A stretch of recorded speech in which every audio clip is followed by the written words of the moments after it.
Look, Ty's going to give me these because we can talk about two different types. But this is Oliver Cromwell, his death mask, and this is in Warwick Castle inside the Great Hall. And there's a cabinet on the wall where this mask is, and this is a miniature version. It's a full life-size death mask.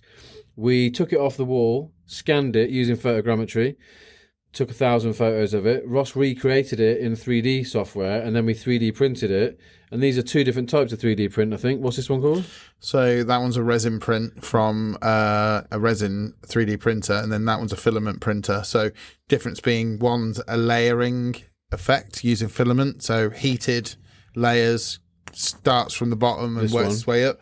That one's the other way, and it uses resin and UV light to solidify the resin, slice by slice by slice, and the print comes out on a bed slowly out of liquid.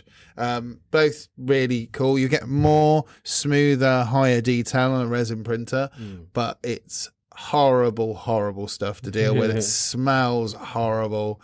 It's horrible. You don't want to get it on your hands. It's difficult to clean, and failure rates are pretty high because they need high heat operating. Like I've got one, like I said earlier on, and using like black resin is different to using white resin and using grey resin. They've all got so many different variables for success when it comes to printing. And I know with black, it needs to be 22 degrees to actually be really good at printing and not failing. Whereas with the other one, it's different because it's plastic that's been heated up and then it just layers and layers and layers. You know, the only thing that can mess around with it if it's it just misaligns, that's really what can happen. Yeah, but you get a bit of a crease and it's a bit hard to get rid of that. But on the larger version, we glued it together and I went down and gave it to Warwick Castle. It was a funny story because I walked in and they had their two historical helpers in there, and I walked up with the life-size mask in my hand, and I said to the guy, can I ask you some questions about this mask?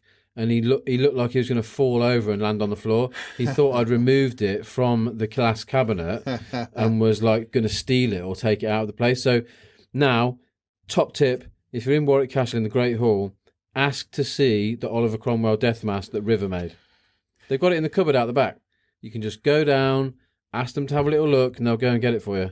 Hopefully. We gave it to them.